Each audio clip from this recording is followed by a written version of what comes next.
Hello दोस्तों, कैसे हो आप। आज मैं आपको गणित की प्रस्तावना में कुछ बताना चाहता हूँ कि गणित शब्द की उत्पत्ति कहाँ से हुई। गणित शब्द की उत्पत्ति जो हुई मेसोपोटामिया की सभ्यता से हुई है। और गणित का जो जनक है, गणित का जनक किसे कहा जाता है? गणित के जनक आर्किमिडीज को कहा जाता है। गणित की जो शाखाएँ हैं आपकी अंकगणित, बीजगणित, रेखागणित, त्रिकोणमिति एवं सांख्यिकी है। अंकगणित का जनक किसे कहा जाता है? अंकगणित का जनक आर्किमिडीज को कहा जाता है। भारत में अंकगणित का जनक किसे कहा जाता है? आर्यभट्ट को कहा जाता है। बीजगणित बीजगणित का जनक किसे कहा जाता है? बीजगणित का जनक अल-ख्वारिज़मी को कहा जाता है। भारत में बीजगणित का जनक किसे कहा जाता है? ब्रह्मगुप्त कहा जाता है। उनकी कौन सी पुस्तक है? ब्रह्म स्फुट सिद्धांत, उन्होंने एक बुक लिखी है। रेखागणित का जनक किसे कहा जाता है? रेखागणित का जनक यूक्लिड को कहा जाता है।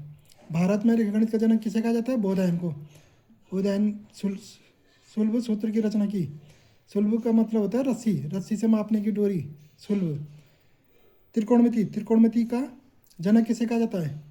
त्रिकोणमिति का जनक हिप्पार्क्स को कहा जाता है, जो कि क्या है? यूनानी गणितज्ञ था। भारत में त्रिकोणमिति का जनक किसे कहा जाता है? आर्यभट्ट को कहा जाता है। सांख्यिकी का जनक किसे कहा जाता है? सांख्यिकी का जनक कार्ल पियर्सन को कहा जाता है, जो कि इंग्लैंड के गणितज्ञ थे। भारत में सांख्यिकी का जनक प्रशांत चंद्र महालनोबिस को कहा जाता है।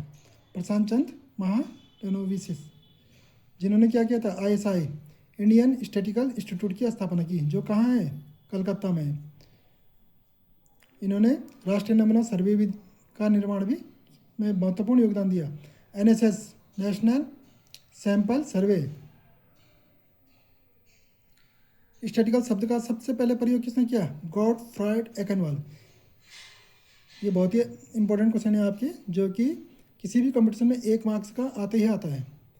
फिर लीलावती पुस्तक किसने लिखी? ये भी बहुत इंपॉर्टेंट क्वेश्चन है। लीलावती जो है आपका भास्कराचार्य द्वितीय ने लिखी। लीलावती इनकी पुत्री का नाम था, उन्हीं के नाम पर इन्होंने लीलावती ग्रंथ लिखा।